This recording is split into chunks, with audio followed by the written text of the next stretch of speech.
Hi guys, welcome to my channel. Hope you all are fine. Guys, आज का जो video है वो बहुत ही रिक्वेस्टेड वीडियो है। मेरी जो फीमेल सब्सक्राइबर्स हैं, मैं उनके लिए ये स्पेशली ये वीडियो शूट कर रही हूँ। और काफ़ी सारी जो मेरी फीमेल सब्सक्राइबर्स हैं उन्होंने मुझे शूट करने के लिए बोला ये वीडियो के लिए। और बहुत टाइम से मैं सोच रही थी ये वीडियो शूट करने के लिए, but I was not getting time because आप सभी लोग जानते हैं now I am a mother of 2 babies.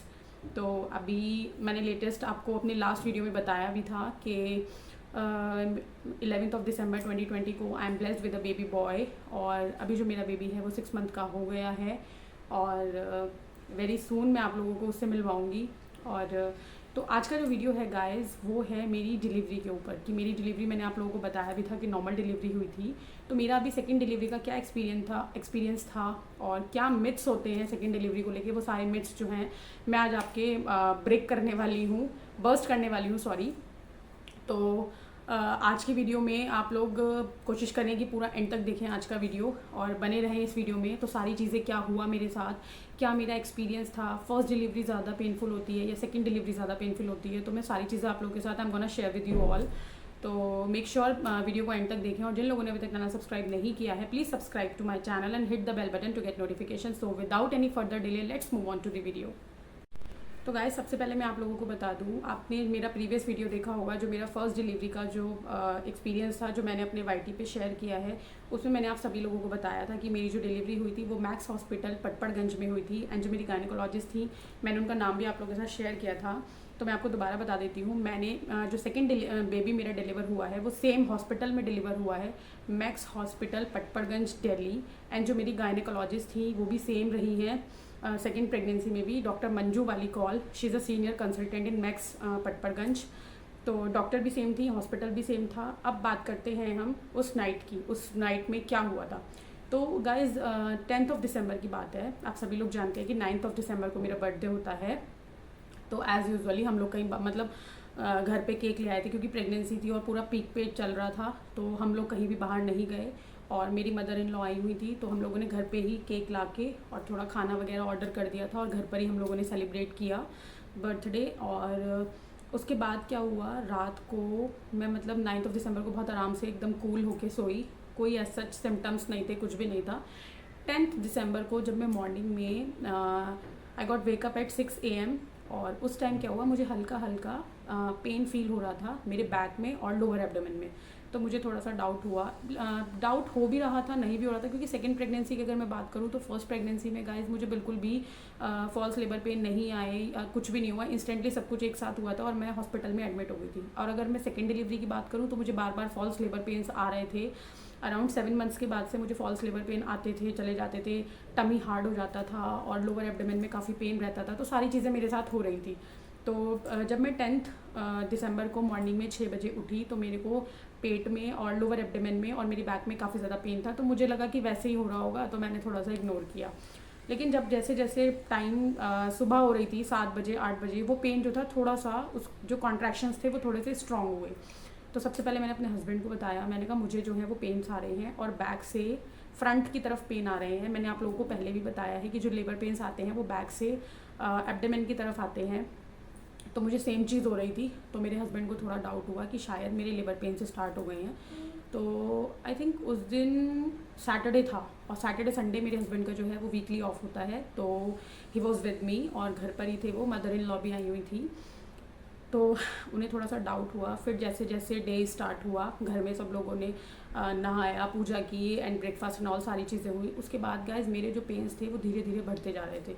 तो मेरी मदर इन लॉ थोड़ा सा, हमारी सोसाइटी में क्या है, वो नीचे जाके बैठ गई थोड़ा धूप में। तो मदर इन लॉ ने मुझे ब्रेकफास्ट दिया और ब्रेकफास्ट में उन्होंने मुझे शीरा बना के दिया। शीरा बोले तो आटे का हलवा जिसमें हम खूब सारा घी मिक्स करते हैं।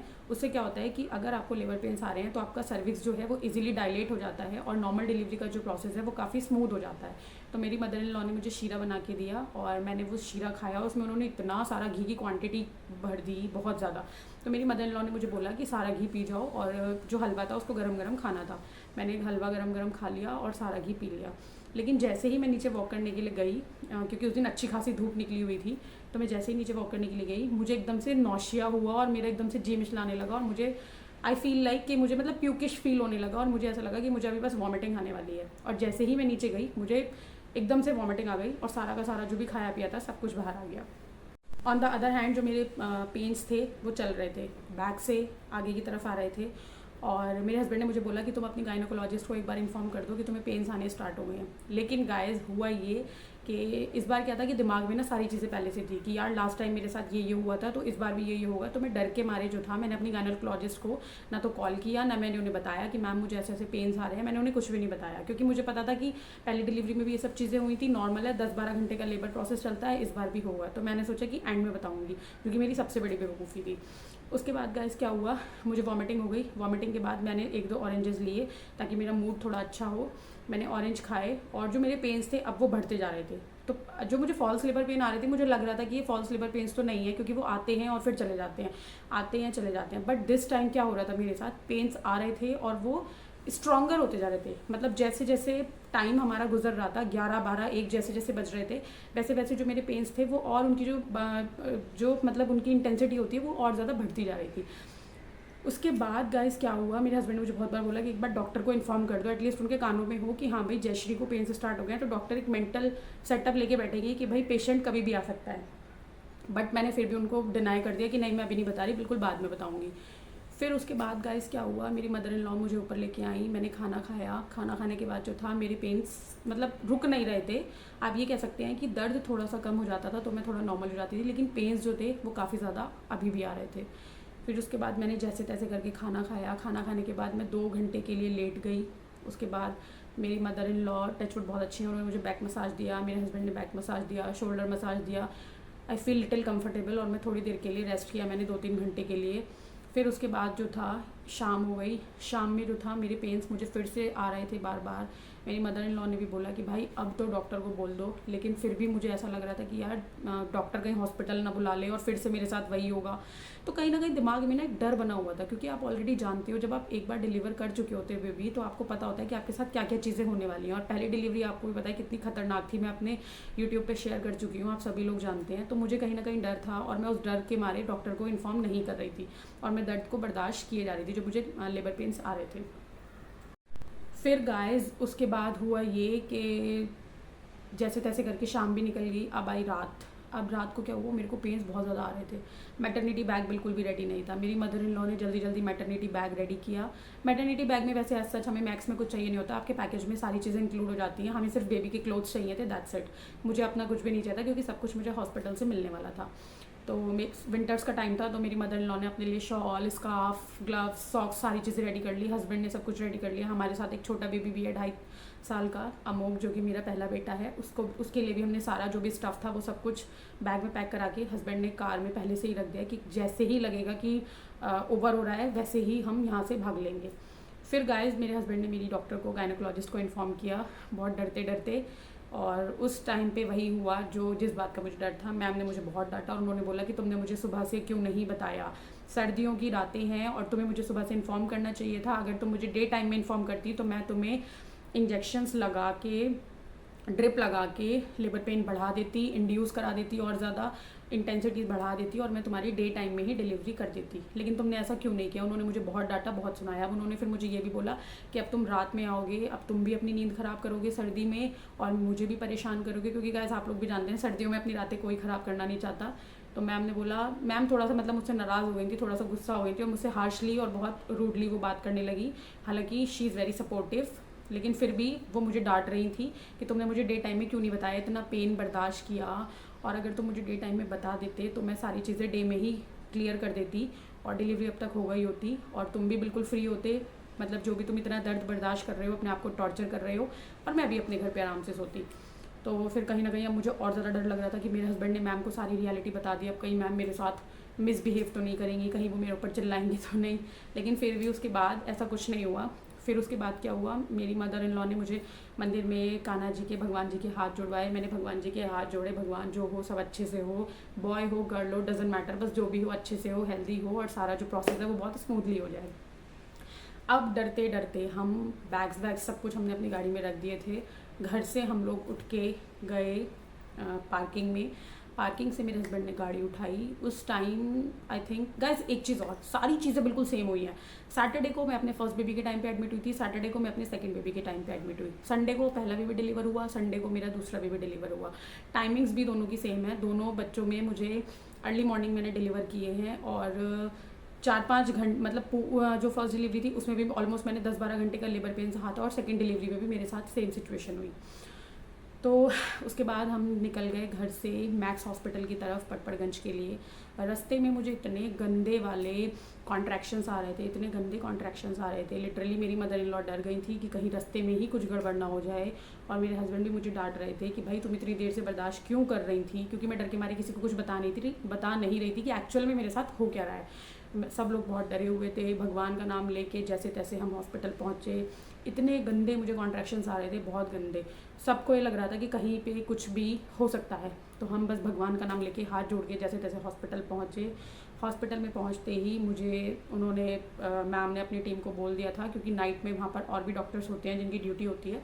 तो मैम की टीम में जो और डॉक्टर्स थे वो मुझे देख रहे थे। मैम एक्चुअली अपने घर पर थी, तो उन्होंने बोला कि जैसे ही जयश्री का जो सर्विक्स है वो बिल्कुल 6 to 7 सेंटीमीटर डायलेट हो जाएगा, मैं हॉस्पिटल पहुंच जाऊंगी। तो मैम की टीम में जो और डॉक्टर्स थे वो मुझे देख रहे थे और उसके बाद मुझे एडमिट कर लिया गया। जैसे ही मैं गई क्विकली मुझे मेरे पेपर्स रेडी हुए, मुझे एडमिट कर लिया गया। सबसे ज़्यादा जो इस टाइम पे मुझे दुख हो रहा था वो अपने बेबी से दूर होने का हो रहा था, क्योंकि जो मेरा फर्स्ट बेबी है अमोघ, वो मुझसे बहुत ज़्यादा अटैच्ड है। मुझे लग रहा था कि मेरा बच्चा मुझसे दूर हो रहा है, अब मैं बिल्कुल बेड पे जाने वाली हूँ एज अ पेशेंट और मेरा बच्चा मुझसे बिल्कुल दूर हो जाएगा। तो हालांकि वो अपने पापा के पास पूरे टाइम था, वो बार बार आके देख रहा था मम्मा को ताता हो गई है, मम्मा को कुछ प्रॉब्लम है, तो वो बार बार आके देख रहा था। मुझे इंजेक्शंस वगैरह दिए जा रहे थे, ड्रिप्स लग रही थी, वो सारी चीज़ों को नोटिस कर रहा था। तो उस टाइम पे मुझे अपने बच्चे के लिए थोड़ा सा बहुत बुरा लग रहा था। फिर गाइस उसके बाद पेपर वर्क होने के बाद मेरा ड्रेस वगैरह जो था सब कुछ चेंज करा लिया गया। जो भी मैंने ऑर्नामेंट्स पहने हुए थे सारे मेरे उतरवा लिए गए। फैमिली को बाहर खड़ा कर दिया गया है, क्योंकि मैक्स में ये रूल है सिर्फ हस्बैंड जो है वो अलाउड होते हैं inside labour room, no other family members allowed. तो जो मेरा बेबी था उसको परमिशन दी, क्योंकि बेबी जो है वो बहुत छोटा है, तो बेबी को वो लोग अलाउ कर रहे थे कि वो अपनी मॉम से मिल सकता है, वो भी कुछ टाइम के लिए। फिर गाइस उसके बाद क्या हुआ, नर्स आई, उन्होंने मेरे सारे पेपर्स रेडी किए और उसके बाद उन्होंने मुझे ड्रिप लगाई इस वाले हाथ में, और ड्रिप लगाने के बाद उन्होंने मुझे दवाइयाँ दी।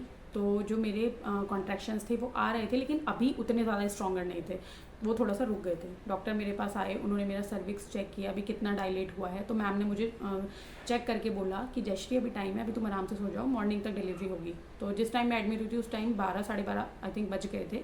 तो मैंने सोचा कि ठीक है चलो यार अभी सुबह तक का टाइम है, मैं थोड़ा सो जाती हूँ। लेकिन गाइस जैसे ही 1-1.5 घंटा निकला और 2-2:30 बजे मेरे कॉन्ट्रैक्शंस जो थे वो दोबारा से आने स्टार्ट हो गए।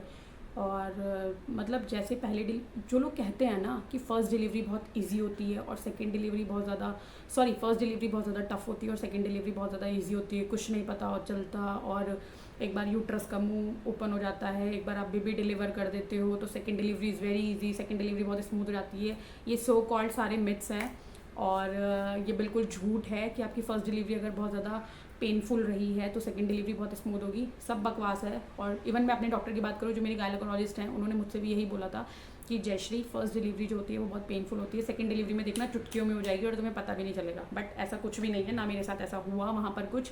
और जो मेरे और वहाँ पर पेशेंट्स थे जो और मतलब जिनकी डिलीवरीज थी, जिनकी सेकंड डिलीवरी थी, उनका भी सेम एक्सपीरियंस था, कोई स्मूथ नहीं होती, सेम वही प्रॉब्लम जो आपने पहले फेस की है वही प्रॉब्लम आप बाद में भी फेस करोगे। तो गाइस उसके बाद क्या हुआ, अब मुझे कॉन्ट्रैक्शंस बहुत ज़्यादा आ रहे थे, तो मैं मतलब इतनी ज़्यादा मेरे को पता था कि क्या क्या होने वाला है, तो मुझे अंदर से बहुत ज़्यादा डर लग रहा था, एंजाइटी हो रही थी, बहुत घबराहट हो रही थी। तो मैं अंदर ही अंदर डर रही थी कि यार अब सब वही चीज़ें होंगी। पेन्स जो थे वो इतनी एक्सट्रीम लेवल पे पहुंच गए थे, इतने एक्सट्रीम लेवल पे पहुंच गए थे कि बहुत ज़्यादा दर्द हो रहा था। मतलब मैं बेड पे इस तरीके से थी, जो बेड हमारा था उसमें साइड में से बार्स बने हुए थे, मैं बार्स को पकड़ के इतना ज़्यादा पेन ले रही थी, मतलब I was in so much pain उस टाइम। बस मेरे मुंह से, मैंने आपको पहली डिलीवरी में बताया था, मैं सिर्फ भगवान का जाप कर रही थी, ओम नमो भगवते वासुदेवाय नमः। तो सेकंड डिलीवरी में भी ये हुआ, मैं सिर्फ भगवान को याद कर रही थी, भगवान इस कष्ट से बस मुझे जल्दी से जल्दी मुक्ति दो। इतनी ज़्यादा मतलब प्रॉब्लम में थी, मतलब आप उस पेन को किसी और पेन से कंपेयर कर ही नहीं सकते, वो इतना गंदा वाला पेन होता है। उसके बाद गाइस 3-3:30 बजे तक मेरी मैम भी आ गई। जैसे मैंने मैम को देखा वो मुझे पहले थोड़ा सा डांटने लगी कि तुम सुबह से इतना पेन झेल रही हो, तुम सुबह में क्यों नहीं आई, अभी तक तुम फ्री हो गई होती। उन्होंने मुझे 2-3 बातें सुनाई भी। बट एनीवेज़ वो मेरी गलती थी, इसलिए उन्होंने मुझे सुनाया। फिर गाइस उसके बाद मेरे जो कॉन्ट्रैक्शंस थे वो बहुत ज़्यादा स्ट्रॉन्ग होते जा रहे थे, इतने स्ट्रॉन्ग हो रहे थे। मैंने मैम को बोला प्लीज़ मेरा सी सेक्शन कर दो, आप प्लीज़ मुझे एपिड्यूरल दे दो, लेकिन वहाँ आपकी कोई नहीं सुनता, क्योंकि जो मेरी मैम है वो बहुत बेस्ट है, वो नॉर्मल डिलीवरी ही करती हैं। और सी सेक्शन एपिड्यूरल उन्होंने मुझे बोला जयश्री कहने में बहुत अच्छा लगता है, एक छोटा सा वर्ड है एपिड्यूरल, लेकिन इसके पीछे के जो साइड इफ़ेक्ट्स हैं वो अगर मैं तुम्हें गिनवाने बैठ गई तो शायद पूरी रात निकल जाएगी। तो सिर्फ तुम्हारे भले के लिए है, कुछ टाइम का ये पेन है and life long you will be happy. तो मैंने उस चीज़ को फिर उस टाइम पे, लेकिन आपको बस ये लगता है कि जल्दी से जो भी हो रहा है वो सब कुछ ख़त्म हो। फिर गाइस उसके बाद हुआ ये, जब मेरे कॉन्ट्रैक्शंस बहुत ज़्यादा बढ़ते जा रहे थे, मैं बिल्कुल एकदम, मछली होती है ना उसको आप पानी से बाहर निकाल दो वो तड़पती है बिल्कुल इस तरीके से, मतलब मेरी वही हालत हो रही थी। मैं बिल्कुल ऐसी एक मछली की तरह थी जो कि पानी से बाहर हो और वो सांस लेने के लिए तड़प रही हो। उसके बाद 3:30 बजे की बात है, 3:30 पौने 4 बजे की बात है, मुझे वो लेबर रूम में लेके गए जहाँ पे बेबी डिलीवर होता है। वहाँ ले जाने के बाद अपने बेड से मुझे जो डिलीवर करने वाला बेड होता है पेशेंट को जो दिया जाता है, उस बेड पे उन्होंने मुझे खुद से आने को कहा। जाते वक्त मुझे बार बार कॉन्ट्रैक्शंस आ रहे थे जब वो मुझे लेके जा रहे थे, तो मैं, नर्स वहाँ की बहुत अच्छी है, स्टाफ बहुत अच्छा है, मैंने उनको बोला कि मैम मुझे बहुत तेज़ कॉन्ट्रैक्शन आ रहा है, प्लीज़ 2 मिनट के लिए बेड को रोक दो। तो जैसे ही मुझे कॉन्ट्रैक्शन आता था, नर्सेज जो थी वो बहुत पोलाइट थी, उन्होंने मेरे पेन को समझा और वो उसी टाइम बेड रोक देती थी, तो मैं पेन आराम से ले पा रही थी। मतलब इतना गंदा पेन था guys. Salute to all the mothers, जिन लोगों ने भी हमें, मतलब हमारी माँओं ने, हमारी बहनों ने, जिन्होंने भी बच्चों को जन्म दिया है, ये एक बहुत बड़ी बात है। लेबर पेन झेलना बिल्कुल भी आसान बात नहीं है। उसके बाद गाइस जब मैं डिलीवर रूम में गई, तो उसके बाद जब मैं अपने बेड पे चली गई, वहाँ पर जाकर उन्होंने मेरे टंग के नीचे एक मेडिसिन रखवाई और जो मेरी यहाँ पे ड्रिप लगी हुई थी उसमें उन्होंने इंजेक्शन दिया, मेरे थाई में उन्होंने इंजेक्शन दिया, जिससे मुझे लेबर पेन और ज़्यादा आए। तो मैम ने बोला कि अभी और ज़्यादा लेबर पेन आएगा। अब आप सोचो कि जो मेरा मरने वाला, मछली की जैसे तड़पने वाला पेन हो रहा है, उसमें भी वो बोल रहे हैं कि अभी और ज़्यादा पेन आएगा। सोचो उस टाइम क्या कंडीशन हो रही होगी। तो मैं इतनी ज़्यादा पेन में थी, इतनी ज़्यादा पेन में थी, मैं चाह रही थी भगवान बस। और आप बिलीव नहीं करेंगे, मेरे जो मदर इन लॉ थे और मेरे हस्बैंड जो थे वो डिलीवरी रूम के बाहर थे। मैं इतनी ज़ोर ज़ोर से मंत्र का जाप कर रही थी, हरे कृष्णा कृष्ण कृष्ण हरे हरे, हरे राम राम राम हरे हरे। मेरी आवाज़ें उन्हें बाहर तक जा रही थी, मैं लिटरली बहुत तेज़, आई वॉज क्राइंग और आई वॉज स्क्रीमिंग, मतलब पता नहीं मैं क्या क्या कर रही थी, मैं इतनी ज़्यादा पेन में थी। उसके बाद हुआ ये कि जब मुझे वो मेडिसिन दी गई, मुझे डॉक्टर ने पुश करने के लिए बोला। उनको पता था कि ऑलरेडी सारी चीज़ें पहले मेरे साथ हो चुकी हैं, तो इस बार जो था बेबी का जो वेट था वो थोड़ा ज़्यादा था। लास्ट बेबी का वेट मेरे 2 kg 825 ग्राम था, बट दिस टाइम जो बेबी का वेट था वो 3 kg 300 ग्राम था।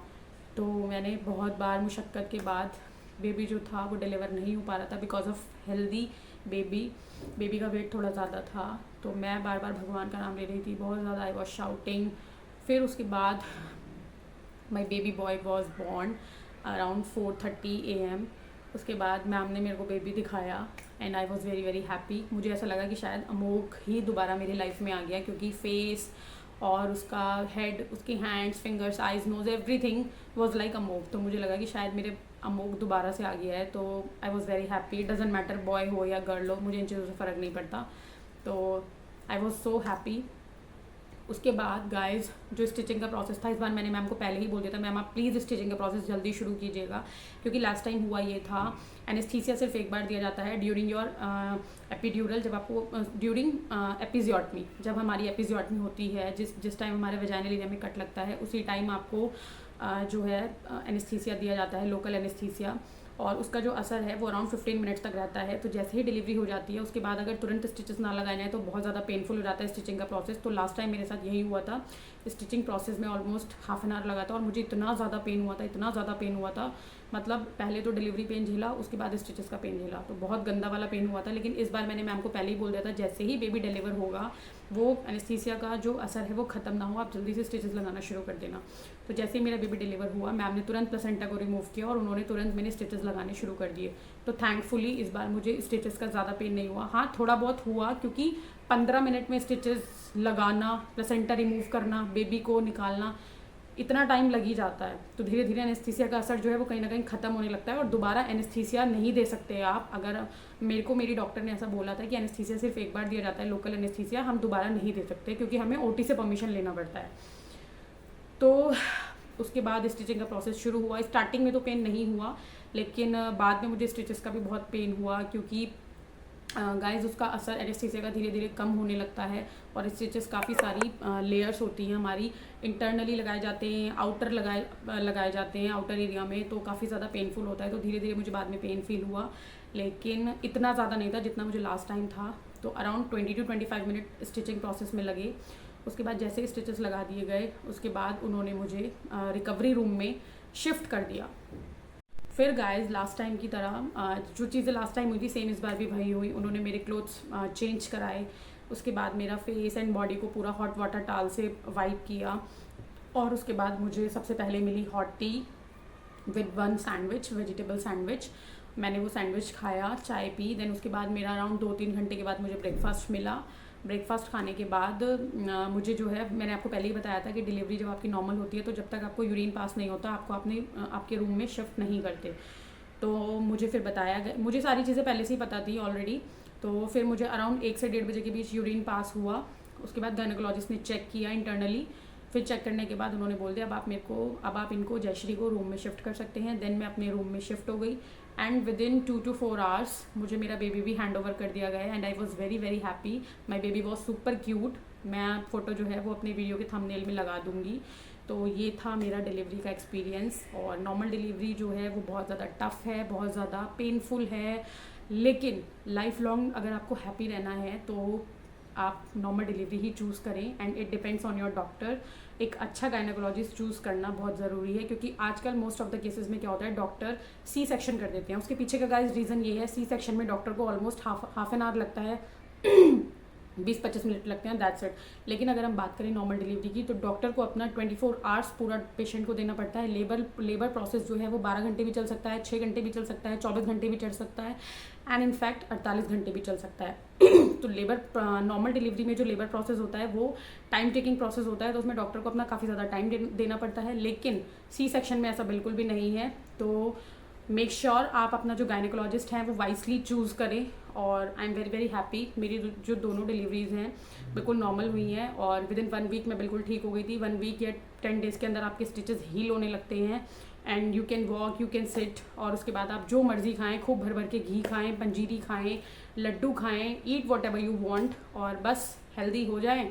वेट का क्या है, वेट आप बाद में भी लूज़ कर सकते हैं, क्योंकि उस टाइम आपकी जो बॉडी है वो रिकवरी स्टेज में होती है। उस टाइम अच्छा खाएं, खूब हेल्दी खाएं, प्रोटीन्स लें और कैल्शियम लें, वाइटामिन लें, अच्छे से भर भर के खाएं। बाकी आपका जो वेट गेन हुआ है वो जब आपका बेबी ब्रेस्ट फीडिंग छोड़ देता है उसके बाद आप आराम से वेट लूज़ कर सकते हैं, तो nothing to worry about weight. और बाकी गाइज आई होप जो भी प्रेग्नेंट लेडीज़ हैं मेरा वीडियो देख रही हैं, या जो भी कंसीव कर चुकी हैं, करने वाली हैं, सबके लिए मेरा वीडियो काफ़ी हेल्पफुल होगा। तो जिन लोगों को मेरा वीडियो पसंद आया हो please give a thumbs up, और वीडियो को लाइक करें, शेयर करें। और गाइज जिन लोगों ने चैनल अभी तक सब्सक्राइब नहीं किया है please subscribe to my channel and hit the bell icon to get notification. See you in my next video, till then take care, bye guys, love you all.